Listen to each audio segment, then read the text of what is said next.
Olá a todos os amigos da Procura da Ela. Eu sou Rodrigo Holanda, sou neurologista do Hospital das Clínicas da USP e vim aqui no simpósio da Procura falar um pouco para vocês sobre terapia com zoologo-nucleotídeo antissenso para ela, onde estamos e quais as perspectivas atuais. Lembrando, não é, que a ELA, a doença do neurônio motor, ela é uma doença que é um espectro muito amplo de manifestações clínicas e de causas, não é? Na sua maioria das vezes, a esclerose lateral amiotrófica é esporádica, a gente não tem uma causa específica e a gente não tem uma relação com herança familiar bem estabelecida. Mas em 5 a 10% dos casos, a esclerose lateral amiotrófica ela é familiar, e existe um padrão de herança bem conhecido, uma transmissão por gerações e genes relacionados a essas causas familiares. Então, a esclerose lateral amiotrófica, ela está entre formas hereditárias de paraparesias espásticas hereditárias, de doença de Kennedy, e entre as formas puramente esporádicas, como a esclerose lateral primária.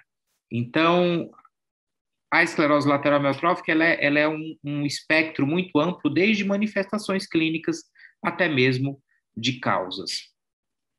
E a esclerose lateral amiotrófica é uma doença da via do neurônio motor. Não é uma doença que acomete exclusivamente o motoneurônio inferior, que está no corno anterior da medula, e não acomete exclusivamente a via piramidal, o motoneurônio superior. É uma doença que acomete toda a via. Ela começa no córtex ou começa no corno anterior, mas ela acaba envolvendo toda a via do neurônio motor, desde o córtex até a via final comum, o músculo no motoneurônio inferior. É uma doença neurodegenerativa, que a gente ainda não sabe a causa, mas muitas das respostas sobre a fisiopatologia da ELA estão justamente nas formas familiares, aí, que são esses 5 a 10%, e a gente consegue entender um pouco da fisiopatologia da ELA, principalmente graças às formas familiares, que levam ou a uma atividade excessiva da superoxidesmutase, a SOD1, e acúmulo de radicais livres, ou a mutações que levam a acúmulo de inclusões de TDP43. E essas inclusões de TDP43 aqui, elas são típicas de todas as formas da ELA, inclusive das formas esporádicas. Mesmo formas não genéticas têm acúmulos aqui de inclusões neuronais de TDP43. Até hoje, por não sabermos exatamente onde se começa esse processo de neurodegeneração, acúmulo de proteínas anormais, ela é uma doença que não tem cura e tem uma média aí de sobrevida de 30 a 36 meses, com idade de início que varia de 40 a 65 anos, e realmente uma doença progressiva, onde a fraqueza é progressiva, onde os sinais de neurônio motor superior e inferior são progressivos e progressivamente o paciente evolui com falência respiratória, que é a principal causa de morte nesses pacientes. Então, é uma doença muito ampla, embora a manifestação principal seja motora, as consequências sobre o paciente são muito amplas e graves, e o ponto-chave aqui é que, embora a gente conheça essa patologia de acúmulo de proteínas anormais, saiba que é uma proteinopatia, a gente não sabe exatamente onde começa, qual gatilho, tirando, claro, aquelas causas genéticas que são 5 a 10% dos casos, e aqui onde os ASO, onde os oligonucleotídeos antissenso vão ter principalmente o seu papel. Então, a esclerose lateral amiotrófica, como eu falei, 10% dos casos de ela são familiares, e esses casos familiares aí têm uma grande variabilidade na duração da doença. Geralmente, os casos genéticos, a duração da doença é mais longa, tem uma progressão mais lenta. Não é? O primeiro gene descrito relacionado a ela foi o gene da superoxidesmutase, como eu falei, da SOD1, descrito em 1993. Na época, se achava que ele era o principal gene relacionado a ela familiar, ele é de herança autossômica dominante. Depois descreveram-se outros genes, como o gene do TARDPP, que está relacionado ao acúmulo da TDP43, que a gente vê em diversas formas esporádicas de ela, e o gene da FUS.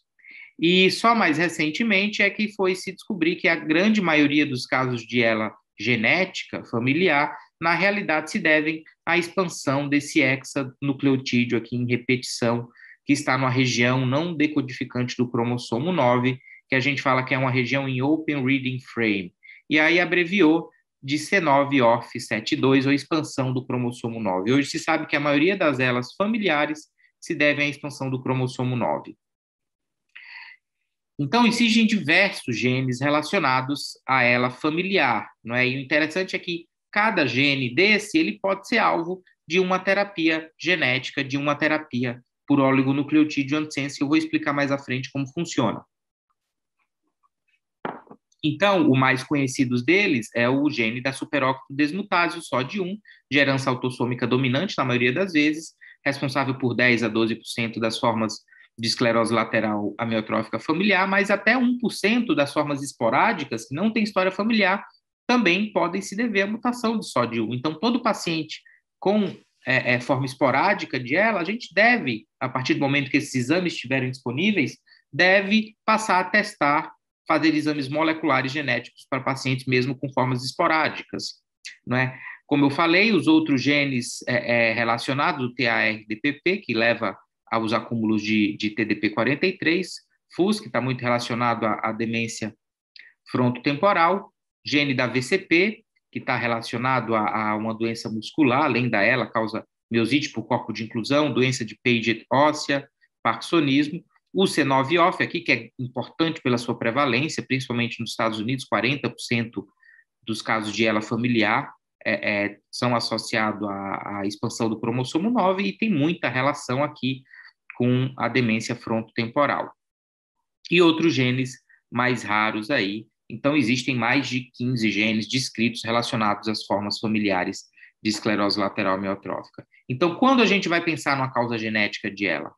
Quando a história familiar for positiva, obviamente, teve um pai, teve uma mãe, teve um tio que teve um quadro de diagnóstico de ELA, um irmão, irmã, não é? Uma evolução atípica, ou seja, uma progressão muito lenta, 2, 3, 4, 5, 10 anos de evolução da doença do neurônio motor e o paciente está estável, não é? Ele tem sinais de doença do neurônio motor, mas ele está estável em uma década de evolução, uma progressão muito atípica para uma forma esporádica. Ou um início precoce, um início antes dos 40 anos de idade, como eu mostrei para vocês.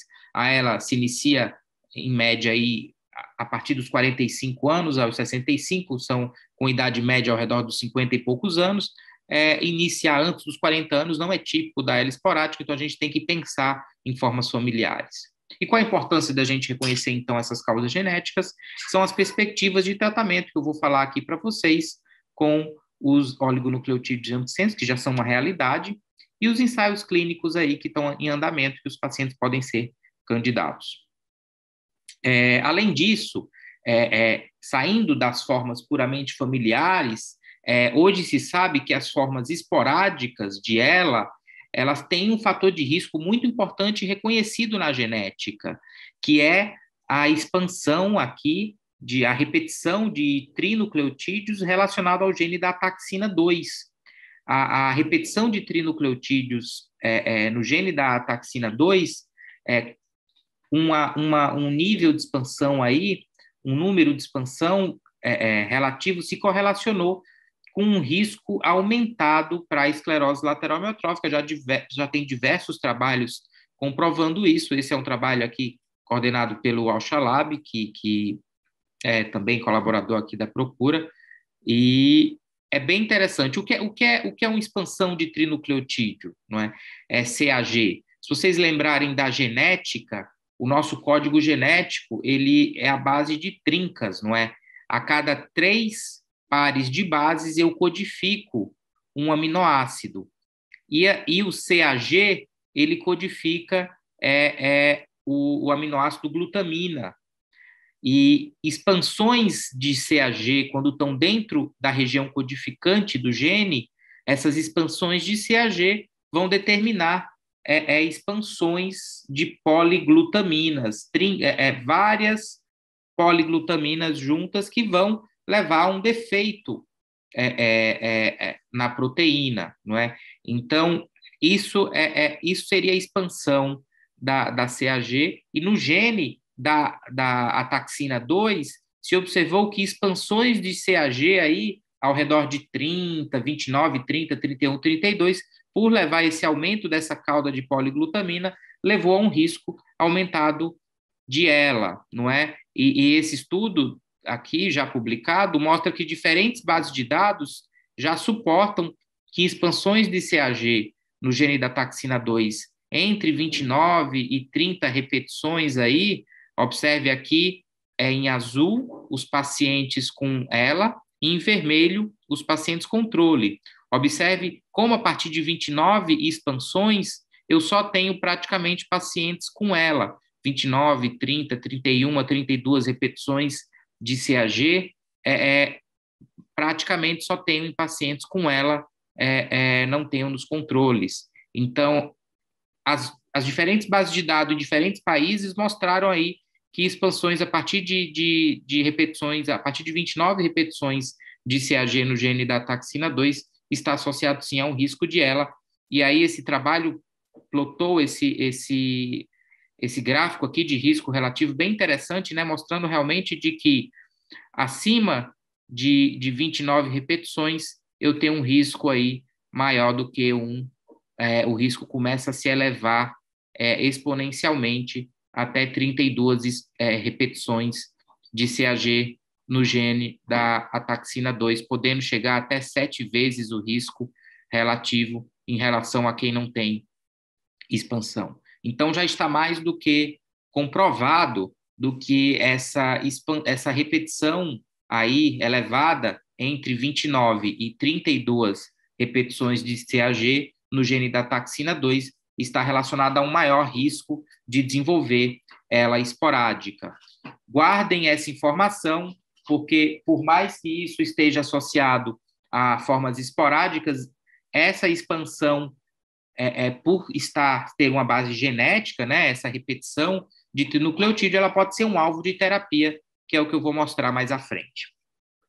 Então, falando agora sobre os oligonucleotídeos antisense, não é? O que é que são os ASO? O que seriam esses ASO? O que seriam as moléculas utilizadas para modular a genética e evitar a progressão, tratar doenças genéticas como a zela familiar. Então, os ASO, eles são moléculas sintéticas de nucleotídeos, moléculas sintéticas de material genético, de DNA ou de RNA. Eles sofrem modificações na sua estrutura química para que possam ser direcionados melhor ao seu tecido-alvo, não é? E captação pela célula-alvo, seja no neurônio, seja no fígado, seja no tecido adiposo, onde eu quero que aquele ASO, aquele oligonucleotídeo, aquele pedacinho de DNA haja, então eu modifico a estrutura química dele para direcionar melhor ele para o tecido-alvo, evita também a degradação desse material genético por nucleases. Essas modificações sintéticas aumentam também a afinidade do oligonucleotídeo, a afinidade da ligação dele com o RNA, que a gente vai ver aqui que o alvo onde o oligonucleotídeo vai agir é o RNA, que é aquela cópia produzida a partir do DNA que vai codificar a proteína, não é? Então, o oligonucleotídeo ele é produzido para agir sobre o RNA, e essas modificações químicas neles aumentam a afinidade sobre o RNA e também diminui propriedades aí pró-inflamatórias. Quando eles são administrados de maneira sistêmica, os oligonucleotídeos podem ter aí propriedades inflamatórias, alterar plaquetas. Então, essas modificações químicas aqui neles também ajudam a diminuir essas propriedades pró-inflamatórias. Então, como agem, então, os oligonucleotídeos? Eles interferem no processamento do pré-RNA mensageiro. Para lembrar de como se age um oligonucleotídeo, eu preciso lembrar aqui vocês como é um dogma básico da genética, não é? Que seria a transcrição e, por fim, a tradução em proteína. O que é a transcrição do DNA? O DNA, cada gene, ele produz introns e exons. E somente as regiões exônicas é que vão ser regiões codificantes que vão determinar a sequência de aminoácidos a ser traduzidas. As regiões intrônicas são regiões reguladoras do DNA que não são codificadas em aminoácidos e, por fim, não codificam proteína. Então, todo gene tem introns e exons. O que acontece é que quando o DNA é transcrito, ele é transcrito numa molécula imatura, que é o pré-RNA mensageiro, que contém ainda os introns e exons. E o processamento do pré-RNA mensageiro em RNA mensageiro maduro é que remove os introns e agrupa os exons para assim dar ao RNA mensageiro final maduro, que vai então traduzir a proteína funcional. Então, o ASO, a molécula sintética do ASO, ela é dirigida aqui para interagir com o pré-RNA mensageiro e interferir nesse processamento. E ele faz essa ligação com o pré-RNA mensageiro aqui por um pareamento de bases seguindo as regras de Watson e Crick. Então, um ASO, ele tem que ter uma sequência complementar, lembrando que a adenina, ela pareia com a uracila ou com a tiamina, não é? A citosina pareia com a guanina com a citosina, e assim por diante, a adenina com a timidina. Então, a molécula de ASO, para ela parear e se ligar àquele RNA-alvo, ela tem que ser complementar àquele RNA. Ela tem que os pares de bases dele tem que exatamente ser uma sequência que consiga parear e se ligar aí à molécula do RNA mensageiro ou do pré-RNA imaturo ainda, para aí sim interferir no processamento do pré-RNA, se pareando com ele a partir das regras aí de pareamento de bases de Watson e Crick. E como que os oligonucleotídeos antissenso, então, vão agir e vão interferir nesse processamento do RNA mensageiro a partir do momento que ele pareia com o RNA mensageiro? O que é que o oligonucleotídeo pode fazer? Ele pode agir de 3 maneiras. Ele pode fazer com que o RNA mensageiro seja degradado. Então, o oligonucleotídeo antissense, a partir do momento que ele se liga àquele RNA mensageiro, ele marca ele como um RNA mensageiro que não vai ser mais utilizado, e as RNases, que são enzimas que estão no núcleo, elas degradam aquele complexo ali de RNA mensageiro e oligonucleotídeo.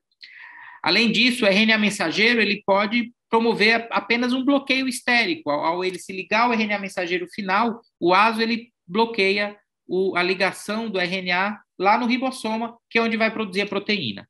Então, o ASO pode induzir a degradação do RNA ainda a nível do núcleo, mediado pela RNase. O ASO pode bloquear a ligação do RNA mensageiro com o ribossomo, ou o ASO pode promover modulação do splicing. Lembra que eu mostrei aqui que no processamento do pré-RNA mensageiro para o RNA maduro, eu removo os introns e colo os exons aqui. Então, o ASO pode modular esse splicing e incluir, por exemplo, exons que não seriam inclusos, ou pode saltar exons, por exemplo. Então, modulação de splicing é um mecanismo também de ação dos ASO, dos oligonucleotídeos antissense. E como que os ASO vão ter papel aqui na ELA, não é? Ora, se uma das formas mais conhecidas e mais estudadas, né, a primeira de todas de ELA familiar, é a ELA relacionada à mutação do gene da SOD1, e a gente sabe que aqui, quando acontece mutação no gene da SOD1, acontece uma hiperexpressão de uma proteína tóxica, e essa proteína hiperexpressa tóxica, ela leva ao quadro de doença do neurônio motor. Então, o ASO, ele ao se ligar ao pré-RNA mensageiro produzido, não é, transcrito a partir do gene da SOD1, ele vai induzir a degradação desse RNA mensageiro e reduzir os níveis tóxicos da proteína SOD, da superóxido desmutase. Então, o ASO, ele vai silenciar o produto do gene da SOD1 e assim vai ter um nível terapêutico. Isso foi alvo de um grande estudo já publicado no New England, que é o que eu vou mostrar agora, que é o Tofersen. O Tofersen é o ASO, o oligonucleotídeo antissenso para SOD1, da farmacêutica Biogen, de uso intratecal. Como eu mostrei para vocês, os ASO, os oligonucleotídeos, eles são moléculas grandes, né? Eles são moléculas aqui de uma fita, de um DNA, de um material genético grande que não atravessa a barreira hematocefálica. Então, para chegar nos motoneurônios, ele precisa ser administrado de maneira intratecal. esse estudo já publicado no New England Journal of Medicine é um estudo de fase 1 e 2, que teve 50 pacientes, onde os pacientes foram randomizados aqui para receber placebo, ou 20, ou 40, ou 60, ou 100 miligramas do Tofersen de maneira intratecal. E os resultados mais interessantes foi realmente no grupo que recebeu a maior dose de 100 miligramas, um total de 12 pacientes só, né, que após 12 semanas reduziram em 37% dos níveis de sódio 1. A droga se mostrou segura, com efeitos colaterais relacionados à punção.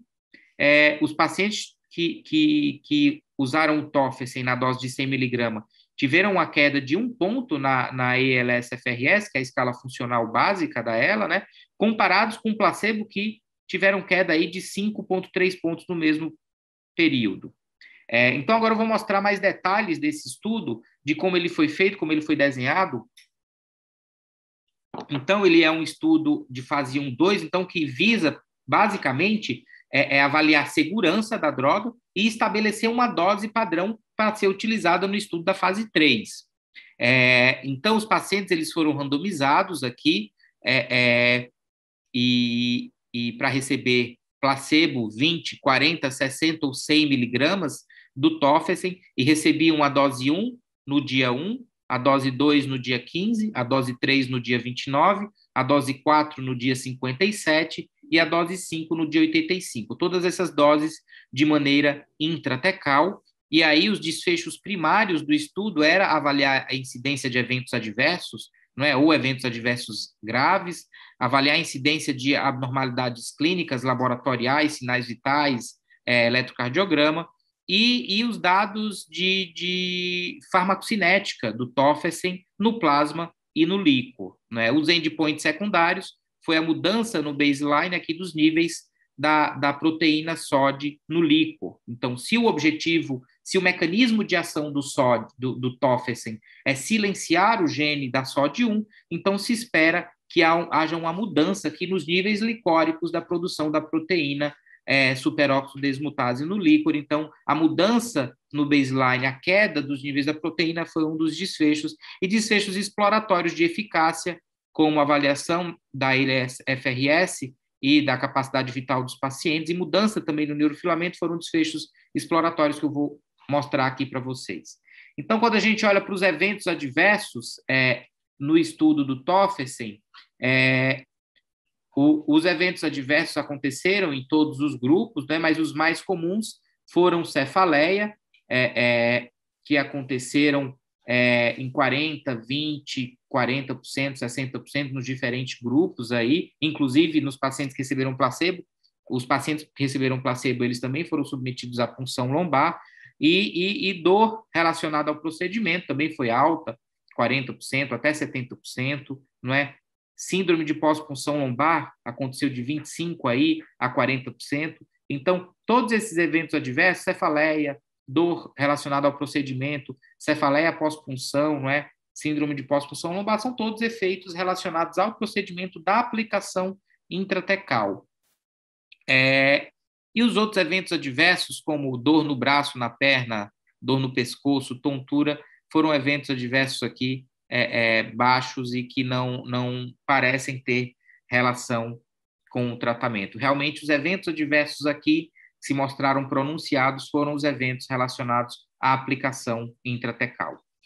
E aí, os efeitos sobre os níveis licóricos da SOD1 fica bem claro, não é, quando eu olho os pacientes com placebo, aqui em azul, que os níveis licóricos da SOD, eles praticamente se mantêm inalterados, e quando eu olho realmente a dose alvo, a dose que parece ser a dose ideal do Tofersen, que é a dose de 100 miligramas, ao final aí dos 85 dias de estudos, houve uma queda acentuada, drástica, com uma diferença bem significativamente estatística do grupo placebo, uma queda acentuada dos níveis licóricos de SOD1 em relação ao baseline, quando eu comparo com placebo. Então, o Tofersen, na dose de 100 miligramas, realmente foi eficaz em reduzir os níveis licóricos de SOD, em silenciar essa proteína tóxica, então, no líquor, quando eu comparo com placebo, ao final dos 85 dias de estudo.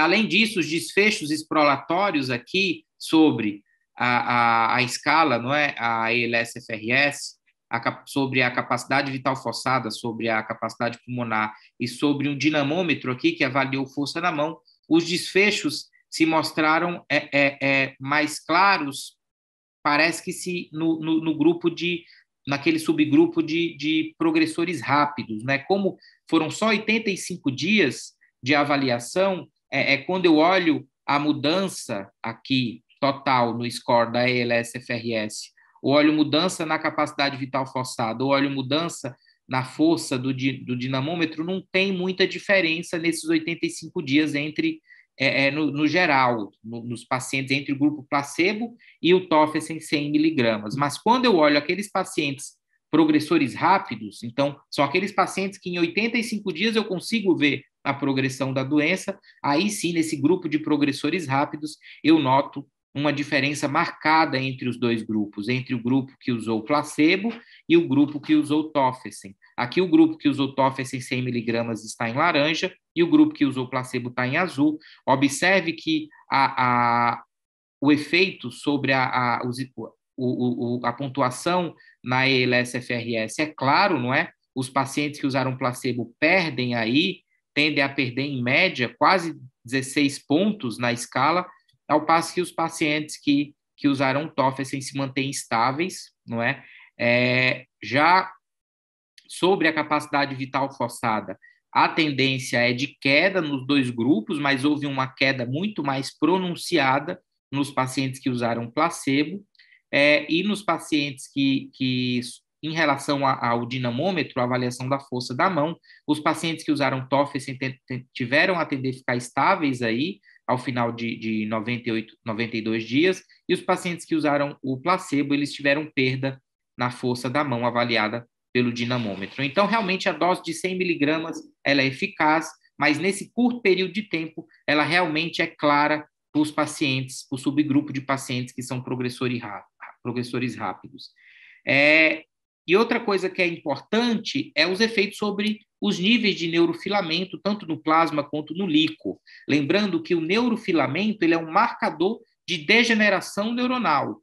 Quanto mais altos níveis de neurofilamento, mais neurônios estão morrendo. Então, observe que, independente se eu estou olhando para o neurofilamento no plasma ou para o neurofilamento no líquor, o nível de neurofilamento ele se mantém alto nos pacientes que usaram placebo, e nos pacientes que usaram Tofersen, rapidamente, nesses poucos dias de segmento aqui do estudo, em 85 dias e em 169 dias, os níveis de neurofilamento caem drasticamente, indicando que deve haver uma parada da degeneração dos motoneurônios. Então, os neurofilamentos são os biomarcadores hoje que estão em ascensão para as doenças neurodegenerativas, e eles são usados, então, como um biomarcador para comprovar que eu estou bloqueando a neurodegeneração quando eu uso uma terapia-alvo, aqui no caso um ASO, o Tofersen, para tratar os pacientes com ela com mutação para SOD1. O Tofersen na dose de 100 miligramas ele foi eficaz em reduzir drasticamente os níveis de neurofilamento, indicando que há uma parada da degeneração neuronal. Esse estudo, claro, tem limitações, não é? Ele teve um número limitado de pacientes, o tempo aqui de tratamento e de follow-up foi muito curto, não é?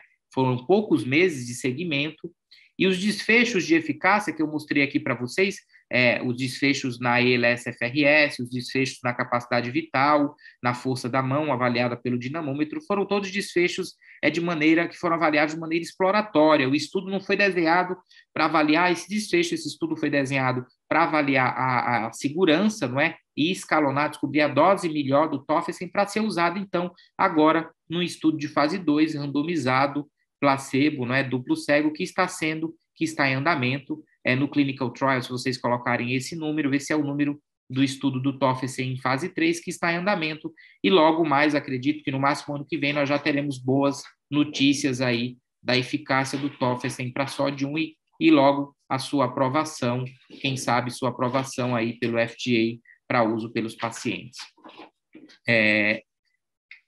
E para os outros genes, né, eu falei de vários genes aqui relacionados a ela, então, lembrar que o C9orf72, que é uma das maiores causas aí de ELA familiar, expansão do cromossomo 9, ela também é alvo de ASO, de oligonucleotídeo. Já existem estudos aqui pré-clínicos em modelos celulares mostrando que a toxicidade do RNA que vem da expansão do cromossomo 9, ela é mitigada, ela é diminuída com o uso de oligonucleotídeo antisense. Então, baseado nesses estudos aqui pré-clínicos e celulares, que já são desde 2003 publicados, baseados neles que já estão em andamento daí, um estudo de fase 1 e 2 para ela familiar ligada à expansão do cromossomo 9, e esse estudo ainda é um estudo de fase 1 e 2, então visa avaliar, de maneira como aquele estudo que eu mostrei do SOD1, esse estudo visa avaliar a segurança, tolerabilidade, e farmacocinética desse ASO, guiado aqui para anular o efeito tóxico do RNA produzido a partir da expansão do cromossomo 9. Esse ASO vai ser administrado também por via intratecal, e é um estudo aberto, então, com escalação de dose, e se objetiva aí ter 90 participantes, onde receberão 3 doses diferentes, para a gente descobrir qual a dose ideal, para depois partir para uma fase 3, de maneira similar que foi ao estudo do Toffersen. Mas lembra que eu falei para vocês, então, daquela repetição de CAG no gene da ataxina 2. Expansões de CAG a partir de 29 repetições até 32 repetições de CAG no gene da ataxina 2, ela está relacionada a um maior risco de ELA esporádica, como eu falei para vocês. Então, já se tem estudo em modelo animal, em ratos, mostrando que a redução da ataxina 2 com a intervenção terapêutica por oligonucleotídeo reduz a patologia do TDP-43 nos neurônios, nos ratos aí que tem uma patologia TDP-43 tipo ELA, tipo doença do neurônio motor. Então, os ASO administrados, direcionados à ataxina 2, para silenciar a ataxina 2 no sistema nervoso central de camundongos, que tinha uma patologia TDP-43, mostrou eficaz em reduzir essa patologia, em reduzir o acúmulo agregado de TDP-43.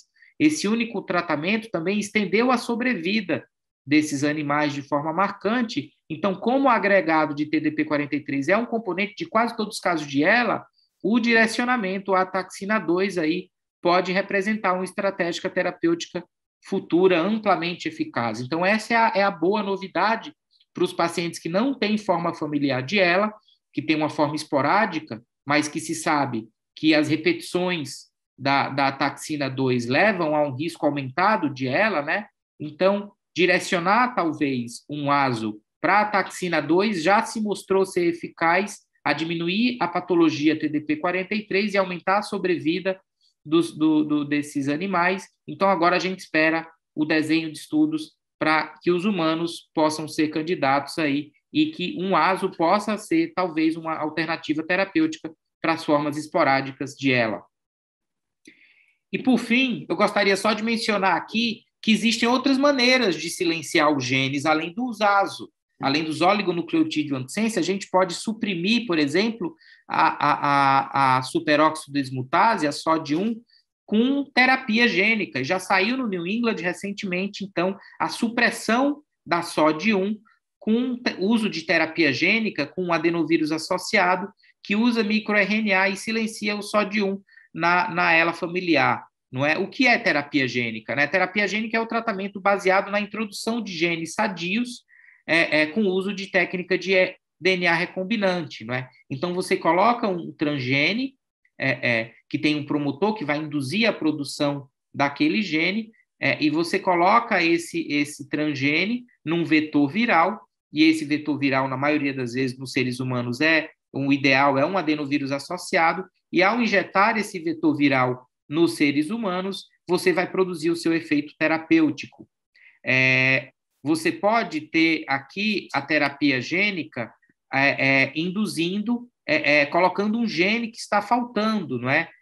Por exemplo, na AME, na atrofia muscular espinhal, você introduz o gene faltando o SMN1 pelo vetor viral. Na ELA, por exemplo, na ELA por SOD1, que eu quero silenciar aquele gene tóxico, o que eu faria era silenciar o gene que tem ganho de função. Então, eu vou introduzir, através da terapia gênica, através do vetor viral, eu vou introduzir um gene silenciador. Esse gene silenciador vai produzir microRNAs que vai, então, fazer um knockdown, um silenciamento da doença. No caso, na doença, eu tenho uma produção exagerada de proteínas superóxido desmutase, então, esse gene silenciador, ele vai produzir microRNAs que vai fazer um knockdown e corrigir aí a produção, silenciar a produção, então, do SOD1 e corrigir esse ganho de função da doença e corrigir a doença.